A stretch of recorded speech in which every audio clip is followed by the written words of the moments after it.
안녕하세요. 해인선언 원장 비로 영웅입니다.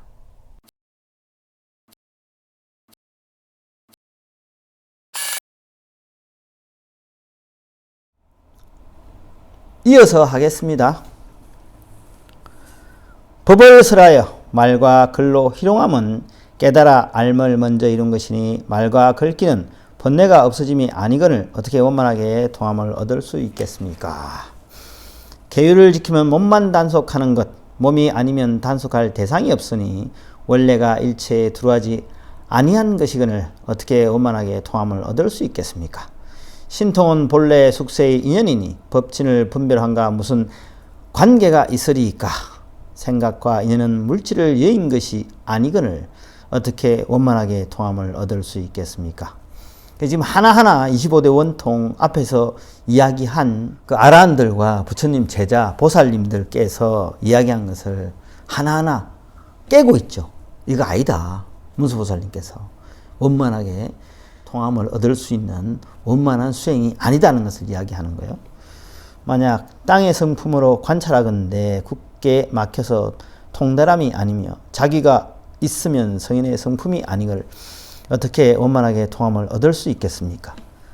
만약 물의 성품으로 관찰하건대 상념은 진실함이 아니고 여연은 느끼고 보는 대상이 아니거늘 어떻게 원만하게 통함을 얻을 수 있겠습니까?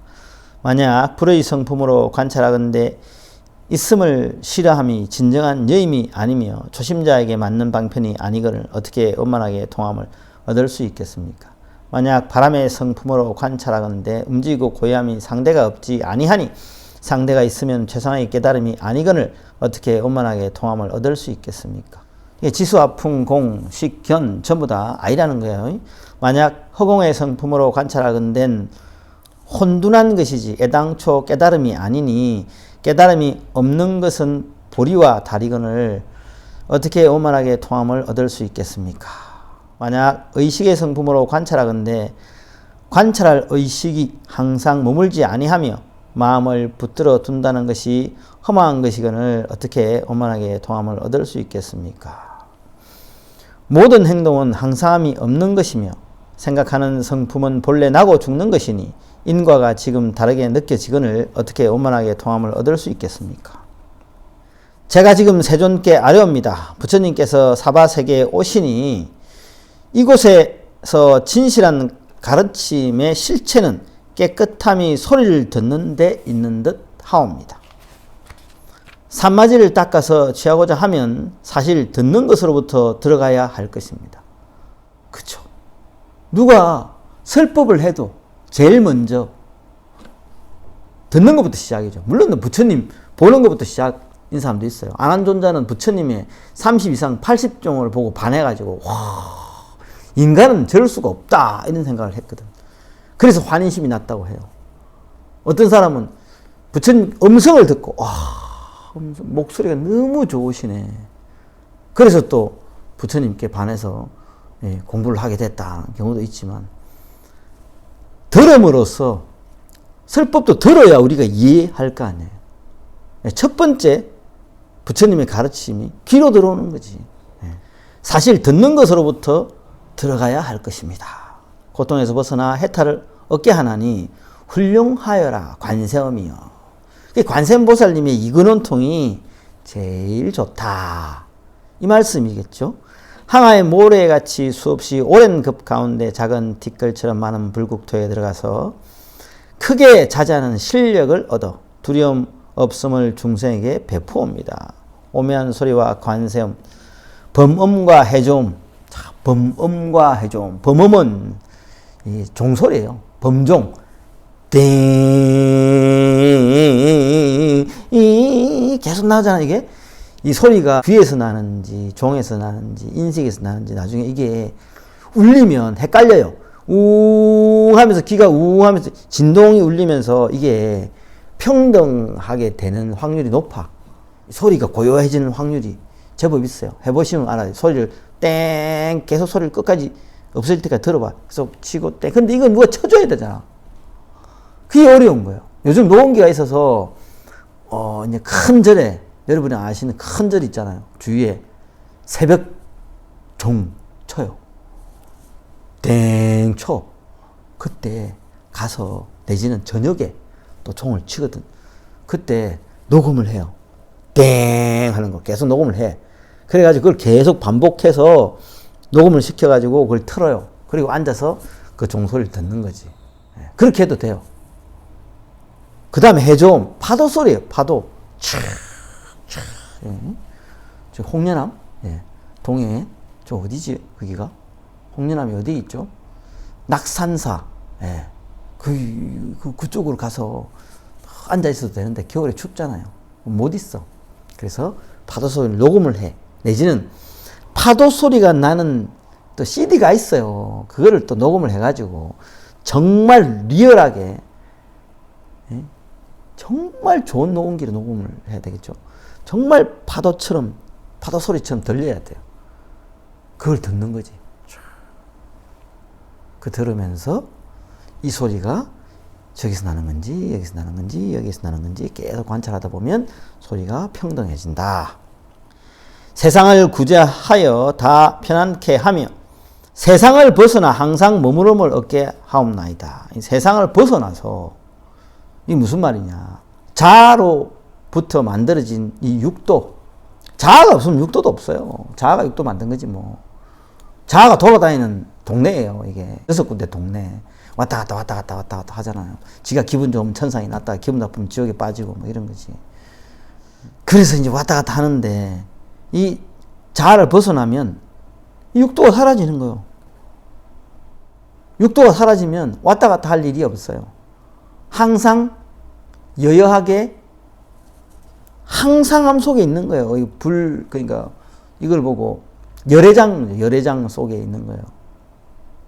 제가 지금 부처님께 아뢰옵나니 관음께서 말씀하신 것과 같아서 비유하면 사람들이 조용히 쉬고 있을 때 시방에서 한꺼번에 북을 치면 10곳의 소리를 일시에 듣는 것과 같나니 이는 곧 원만한 진실인가 하나이다. 눈은 담장 밖의 것을 보지 못하며 눈은 가려있죠. 빛에 의해서 가려있죠. 이렇게 보면 안 보여. 그죠? 멀리서도 안 보여요. 캄캄해도 안 보여. 원만하지 못한 거지. 입과 코도 역시 마찬가지일세. 몸은 접촉하는 대상과 합해야 느낌이 생기며 마음과 생각은 분잡해서 두서가 없네. 담장이 가렸어도 음향 듣는 데에서는 멀거나 가깝거나 다 들을 수 있으니 귀는 상관없이 어두워도 들을 수 있고 밝아도 들을 수 있고 멀어도 들을 수 있고 다 들을 수 있다는 거죠. 그 귀는 눈은 앞만 보자. 옆 보고 뒤에 안 보여. 이렇게 봐야 돼요. 근데 소리는 어때요? 귀는 여기서 저기서 여기서 내 뱃속에서 꼬르륵 끓으니까지 다 들려요. 귀는. 그래서 원만하다 그래요. 모든 공덕이 갖춰져 있어서 이건 온통이 제일이다 이렇게 이야기해요. 5개의 감각기관이 모두가 능하지 못하되 이것만이 원만하게 통하는 진실인가 하나이다. 소리의 성품은 움직이고 고요해서 듣는 중에 있기도 하고 없기도 하니 소리가 없으면 들음이 없다고 할지언정 진실로 듣는 성품이 없는 것은 아니네. 소리가 없더라도 없어진 것이 아니고 만약에 소리가 고요해지잖아. 저녁에 고요하면 아무 소리도 안 들려요? 안 들리던가요? 고요하면 이상한 우한 소리가 또 들려. 삐한 소리도 들리고 고요하면 이런 소리가 또 들려요. 이 소리는 끝이 없어요. 고요할 날이 없어요, 사실. 소리가 있어도 생긴 것이 아니라네. 생과 멸을 다 이어였으니 이는 곧 항상하고 진실한가 하나이다. 비록 꿈속에 있을지라도 생각하지 않는다고 없는 것은 아니니 깨닫고 보는 것이 생각에서 벗어나서 몸이나 마음으로는 미칠 수가 없습니다. 지금 이 사바세계에는 말로써 논란해야만 밝힐 수 있나니 중생들이 본래의 듣는 성품 혼미하여 소리만을 따라감으로 흘러 전전합니다. 안하니 비록 억지로 기억한다 하더라도 간사한 생각에 떨어짐을 면치 못함이 어찌 빠짐을 따르기 때문이 아니겠습니까? 흘러 전전함을 돌이켜야만 허망함이 없게 될 것입니다. 아나나 너는 자세히 들어라. 내가 지금 부처님의 위력을 받들어 금강왕인 헛개비같이 헤아릴 수 없는 부처님의 모체인 진실한 삼매를 말하고자 하노라. 내가 비록 모든 부처님의 일체의 비밀스러운 법문을 들었다고 하나 요괴 때문에 번뇌를 제거하지 못하였으므로 많이 들은 것만 쌓여 과오가 되었구나. 뭐 아는 게 힘이다 하지만 차라리 모르는 게 약이다 이런 말도 있잖아요. 너무 많이 알아도 진실을 왜곡할 가능성도 있어요. 그러니까 자기만의 생각으로 착각해서 자기만의 의지로 바꿔서 해석할 수가 있거든. 그죠? 그래서 우리가 경전을 설법하는 사람은 정법 안장이 있어야 된다 그래요. 그게 뭐냐? 견성, 견도 위에 올라야 된다. 초계 견성해야 된다. 그 화두를 다 타파해야 된다는 이야기예요. 모든 화두를 다 타파해야 사실 경전을 설할 자격이 있어요. 왜? 자아의 생각에 빠지지 않기 때문에. 무아 내지는 나 없음의 경계에서 설법할 수 있는 기본적인 자질을 갖추고 있다는 거예요. 그게 아니면 사실 이 경전을 강의할 어떤 기초적인 자질이 없는 거예요. 무아가 안 되면 힘들어요. 무아의 경계가 어떤 것이라는 걸 알아야 돼요. 최소한. 초계견성이라고 그래요. 그리고 난 뒤에 어느 정도 보림이 되면 제대로 된 설명을 할 수 있어요. 무아에 대해서, 화두에 대해서, 참된 성품에 대해서, 부처님의 진리에 대해서. 그러나 그게 안 되면 할 수가 없어요. 무아가 안 되면 이 불법을 시전할 수가 없어요. 모든 법을, 모든 불법을 이렇게 사람들에게 설명할 길이 없어요. 방편이 없어요. 그냥 글자만 읽어야 돼요. 모든 경전의 내용은 나 없음으로 종결돼요. 많이 흐름을 가지고 부처님의 법을 지키면서 어찌하여 스스로 듣는 주체를 듣지 못하느냐. 듣는 주체, 듣고 있는 참된 성품, 그거를 제대로 보지 못하느냐 이 말이겠죠. 듣는 주체가 저절로 생긴 것이 아니라 소리로 인하여 그 이름이 생기게 되었네. 소리로 인해서 이름이 생기게 되는 거예요. 종소리, 북소리, 바람소리, 물소리. 듣는 것을 돌이켜 소리에서 벗어나면, 듣는 이 성품을 돌이켜서 이 소리로부터 벗어나는 거지. 이 듣는 것, 이 듣는 소리와 들은 이 이건과 의식이 묶여져 있는데 이거를 풀어버리는 거예요. 이걸 평등하게. 해탈하는 것을 무엇이라 이름하랴. 하나의 감각기관이 본원으로 돌아가면 6개의 감각기관이 해탈을 이루게 되리라. 하나가 풀어지면 차례를 따라서 하나 다 풀어진다고 합니다. 보고 들음이 헛개비에 가려진 것 같으며 3개가 허공의 헛꽃과 같나니 3개 육도, 우리가 살고 있는 이 세계, 욕계, 색계, 무색계, 그리고 지옥, 악이, 축생, 인간, 수라, 천상의 6가지 이 세계가 헛개비와 같이 된다는 거예요. 들음이 회복되면 가려진 감각기관이 없어지고 이 감각기관 육근이 사라진다. 필요가 없으니까. 험한 티끌이 없어지면 깨달음이 깨끗하리라. 사라져. 그래서 깨달으면 도병에 접촉이 없다는 거예요. 이 자아가 사라지면서 이 몸뚱아리조차 인지하는 자아로 남아있지 않기 때문에 그냥 중생이 그렇게 볼 뿐이지 실제는 허공과 같다는 거예요. 그래서 찔려도 죽지 않고 물에 빠뜨릴 수도 없고 불로 태울 수도 없다. 이래 되는 거겠죠.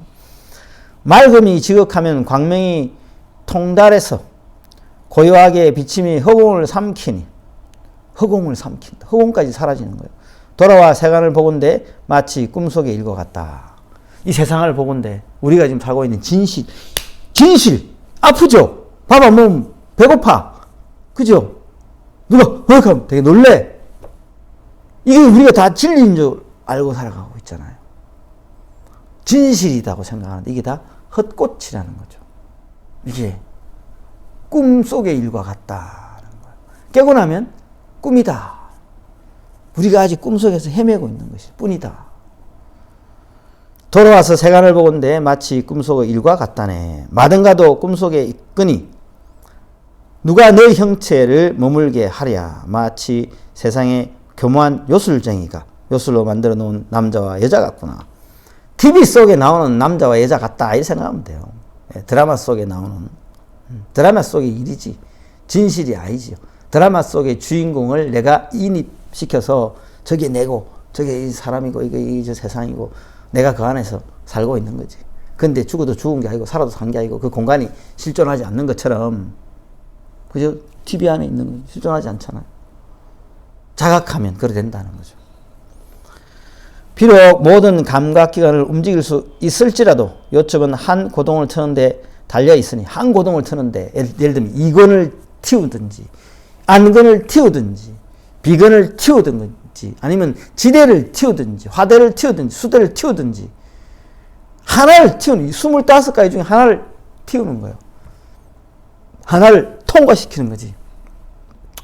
뻥 뚫어버려요. 일직선으로. 대상의 물질과 보는 놈과 그 인지하는 세계를 하나로 묶어서 평등하게 만들면 이 세계가 작용을 하지 않아요. 그 고동을 멈추어 움직이지 않게 하면 모든 요술로 된 것은 성품이 없으리. 결국에는 진실한 게 없으니까 참됨을 깨닫고 나면 다 이게 이 세상이 헛꽃이다 하는 걸 아는 거예요. 상상 속의 일들이다 하는 거죠. 6개의 감각기관도 이와 같아서 원래는 하나의 정밀하고 밝은 것에 의지하여 이것이 나뉘어 6개와 화합하라니 한 곳이 회복함을 이루면 6작용이 다 이루어질 수 없다. 티끌과 때가 생각을 따라 없어지나니 원만하게 밝아지고 깨끗하게 오묘하게 되리라. 남은 티끌은 아직도 배워야 하지만 밝음이 지극하면 곧 부처이니라. 남은 티끌 모든 중생을 다 구제하는 거. 대중이여 안하니여 너희 거꾸로 듣는 기관을 돌이켜라. 듣는 주체를 돌이켜 자성을 들으면 이 성품이 최상의 도를 이룰 것이니 원만하게 통함이 사실 그러하니라. 이건 온통이 실체예요. 이것이 티끌같이 많은 부처님께서 열반에 들어가신 유일한 길이라네. 과거의 모든 부처님께서도 이 문으로 이미 성취하셨고 현재의 모든 보살도 지금 각각 원만하게 밝은 대로 들어가며 미래의 수행하는 사람들도 마땅히 이 법문을 의지해야 할 것이라네. 나도 그것을 따라 정덕했으니 관세음보살뿐 아니니라. 진실로 불세종께서 나에게 온갖 방편을 물으시어 모든 말법 세상에 세간에서 벗어나기를 구하는 사람을 구제한 것과 같네. 열반의 마음을 성취하려면 관세음보살이 최고이고 깨달음에 들려면 무생법인을 얻으려면 보살이 되려면 관세음보살의 이근원통이 최고다. 그 나머지 모든 방편은 모두가 부처님의 위엄있고 신비함으로 이래 나아가 진로를 버리게 할지언정 이것은 영원히 닦을 것이 못되며 나머지는 영원히 닦을 것이 못된다. 그러니까 이게 수승한 법이 아니라는 거죠. 최고로 우리가 요즘 가성비 따지잖아요. 가성비. 요즘 사람들. 가성비 이게 최고지. 가성비 이게 제일이라는 뜻이에요. 다른 건 가성비가 안 나와. 노력 대비 결과론적으로 힘들다 하는 거죠. 얕고 깊은 근기에게 함께 말할 법은 아니라네. 근기가 낮은 사람일수록 좀 더 수승하고 좀 더 빨리 갈 수 있는 걸 택해야 되잖아. 좋은 법을. 그래서 그런 이야기죠. 열애장으로서 번뇌가 없어진 생각으로는 헤아릴 수 없음에 절하옵니다. 미래의 중생에게 가피를 내리시어 이 문에 의욕이 없게 하소서. 방편을 쉽게 성취하여 감히 안한과 말급에게 헤매이는 중생을 가르치겠사오니 다만 이 감각기관으로 닦으면 원만하게 통함이 다른 것보다 뛰어나리니 진실한 마음이 이와 같나이다. 부처님이시여 이렇게 하는 게 최상이나이다.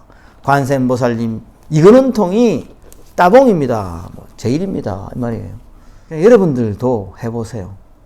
모든 수행 중에 사실 이거는 통이 제일 나아요. 나도 이런 공부 저런 공부 다란이 공부 빼고 내가 하는 삼밀 수행 빼고 신밀과 구밀과 의밀 이 세 개가 합친 수행을 제외하고 이 수행이 제일입니다. 정말 보는 놈을, 듣는 놈을 돌이켜 듣는 이 방법이 해보시면 느낍니다. 아, 이게 정말 신기하네. 종소리를 들어봐요. 신기하게 소리가 정말 처음에는 땡, 땡, 아, 귀에 거슬려요. 그러다가 이게 나중에는 땡 하는데 땡 소리가 땡이 아니고 그냥 땡 이렇게 들려. 그러다가 그러다가 진짜 이래 돼요. 소리는 났어. 인지 안 해요. 정말 신기해요. 그때 돼서 이게 뭐지라는 생각이 문득 들어요. 그럼 다시 띵 소리가 또 나. 이게 그래 어려워요. 그 유지하는 게. 그렇게 유지해 나가다 보면 이게 풀어진다고. 평등해지면서 확 무너질 때가 있대요. 내가 끝까지 못 가서 안타깝게 그건 설명을 못 드리겠네요. 여러분께서 해보시고 깨달음에 드셔서 저에게 좀 가르침을 주시면 감사하겠습니다. 성불하십시오.